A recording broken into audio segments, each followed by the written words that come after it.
ಸುವರ್ಣ ಸಂಭ್ರಮದ ಈ ಶುಭಗಳಿಗೆ ಸೀತಾರಾಮ ಕಲ್ಯಾಣದ ಮಹೋತ್ಸವ. ಗುರುಗಳ ಕೃಪೆಯಿಂದ ದ್ವಾರ ಬಾಗಿಲು ಸ್ಥಾಪನೆ, ಭಕ್ತರ ಕೋರಿಕೆ ಈಡೇರಿಸೋ ಹಬ್ಬ.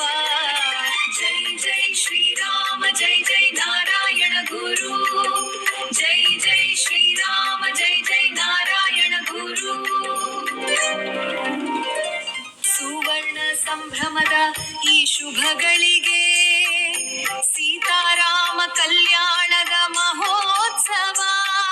ಗುರುಗಳ ಕೃಪೆಯಿಂದ ದ್ವಾರ ಬಾಗಿಲು ಸ್ಥಾಪನೆ, ಭಕ್ತರ ಕೋರಿಕೆ ಈಡೇರಿಸೋ ಹಬ್ಬ.